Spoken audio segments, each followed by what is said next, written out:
Off-grid news welcomes you to the news that's not fit to print. My name's Rob. I identify as CNN, and my pronouns are Mark Dice and Brian Stelter. Hold on just a minute.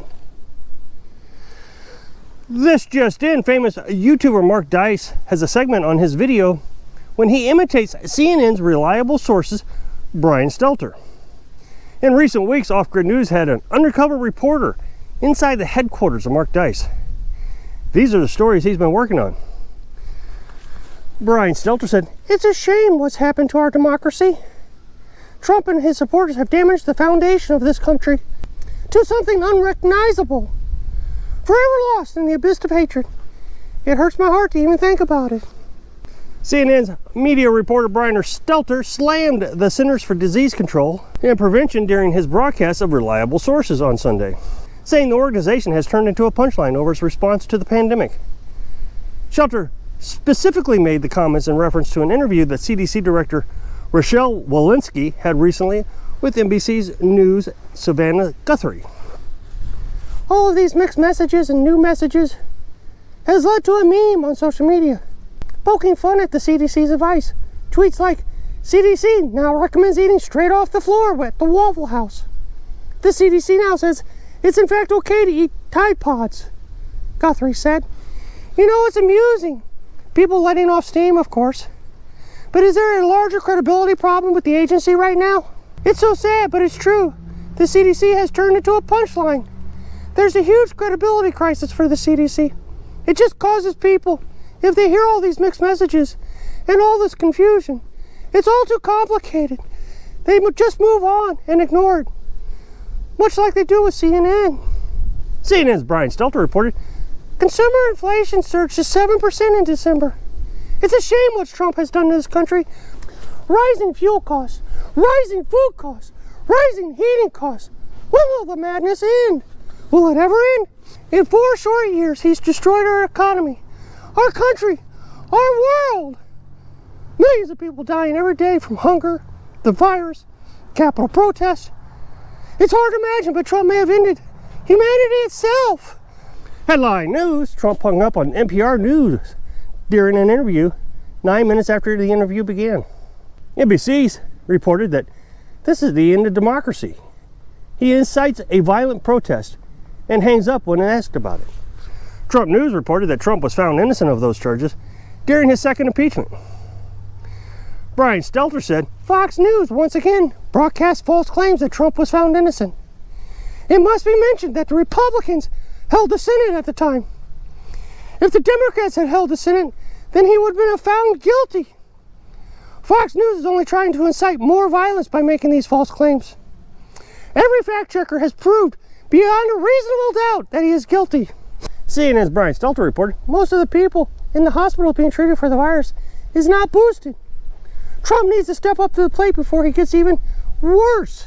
He has made little effort to get boosted. He has been slow to get home test kits to the people like Biden promised. Trump presented a poor case to the Supreme Court to mandate vaccines to the employees of companies with over 100 employees. He appointed judges to the Supreme Court that is more concerned about personal freedom than people dying. Trump says Biden failed. No, sir! It is you that failed. You failed the country, you failed American people, and you failed the world." CNN's ratings plummeted 90% in the first week of 2022. Brian Stelter said, "This just isn't true. CNN is the most watched cable news and the most trusted name in news. Trump's just spreading more misinformation, trying to regain his popularity off the backs of anchors of CNN. It's painfully obvious that he hates CNN, and if he can get our viewers to change the channel to watch Fox News, then he can win the 2024 election. But not to worry, our viewers are smarter than that. Trump will be slandered and lied about on this channel 24 hours a day, 7 days a week." CNN's Brian Stelter said, "Once again, Trump has damaged our democracy to what may be beyond repair.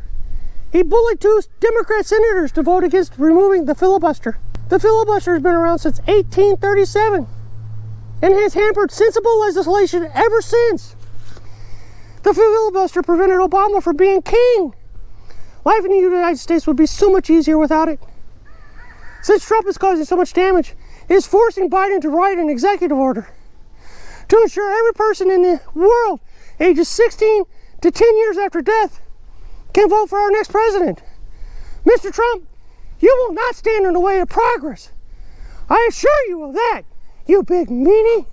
CNN's Brian Stelter said, "It's with heavy heart and regret that I have to inform you that the hostage takers in Texas was not an evil Trump supporter white man. I'm not even sure how to explain this event any further. Fox News is making this story their primary talking points, but it's completely understandable why this man is doing what he is doing.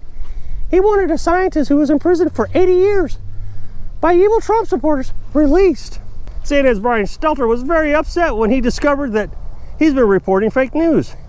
He said, "It's very disappointing that learned that 40% of the people in the hospitals that have identified as being there for the virus are actually there for other reasons, like a car accident or a bump on the head. They have the virus but not are being treated for the virus.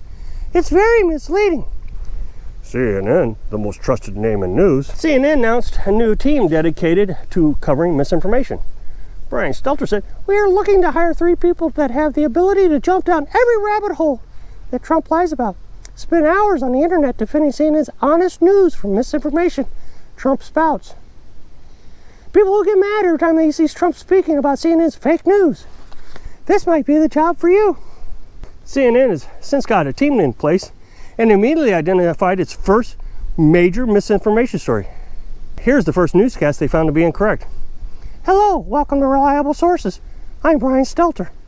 Joe Biden's approval rating is 70%. Even Republicans seem to think he's doing a fantastic job. There's a forest fire in California. Our sources say Trump and his millions of followers lit the fire. Here it is, January 26th in North Dakota hit a balmy 110 degrees because they raised so much cattle there." CNN, the most trusted name in news. CNN's Brian Stelter reported, "Florida could become the first state in the country with a dedicated police force to investigate election misconduct. This is a real concern and could keep pollsters from finding ballots hidden in closets at 3 a.m. Governor DeSantis turned out to be a bigger tyrant than Trump. Who would have ever thought that would even be possible?" CNN's Brian Stelter reports, "Picture a not too distant future when you can book that summer trip to Italy, or don't have to remember to take off your mask for graduation photos. After the past 24 months, forgetting the pandemic even for a little while may sound like a fantasy. But infectious disease experts say there may be an end in sight." During an interview, a Missouri man said, "I haven't thought about the pandemic in weeks until you shoved the stupid microphone in my face, asking me stupid questions. Who'd want to go to Italy anyways, except for those morons over at CNN?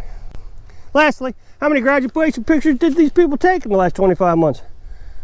I haven't taken any. CNN's lost touch with its audience." Brian Stelter said, "It seems that we have interviewed a lower life form. We apologize for that." CNN's Brian Stelter reports, Treasury Secretary Janet Yellen said inflation could get better soon. It should be at 10 to 12% instead of the current 7% by July.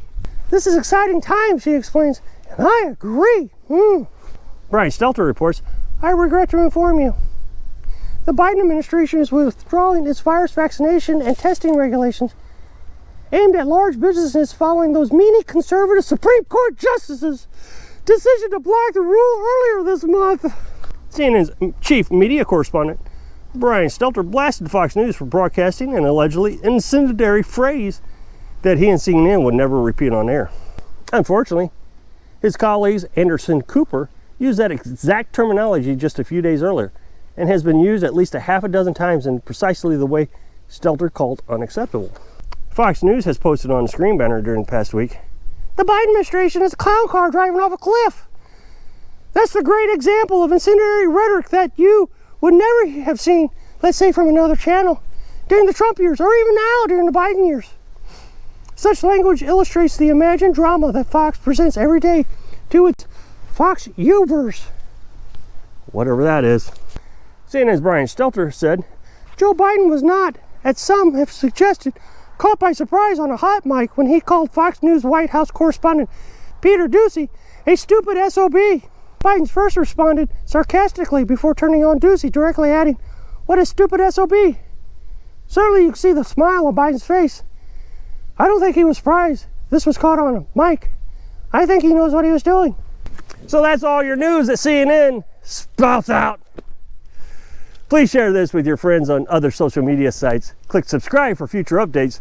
Thanks for watching.